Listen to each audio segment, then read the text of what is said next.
Hi mga mahal, ang ating topic ngayon ay tinatanong ni Albert. Ang tanong niya is, masarap po ba ang pee ng isang babae? So, pag-uusapan natin yan. Masarap nga ba ang pee or ang bulaklak ng isang babae?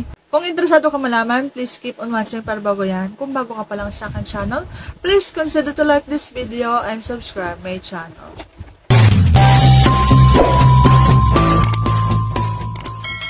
Ang masasabi ko or masasagot ko dito is yes. Karamihan talaga sa mga nagsasabi sa akin, lalo na sa mga comment section, kapag pinag-uusapan yung bulaklak, sasabihin nila masarap.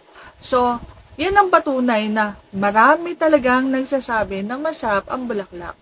So, magsimula na kayong kumain kung hindi pa kayo nakakakain kasi masarap yan. Maraming nagpapatunay na masarap kumain ng isang bulaklak. Lalong nakaka-el at lalong may el din ang iyong kinakain kasi favorite ng mga babae ang kinakain sila.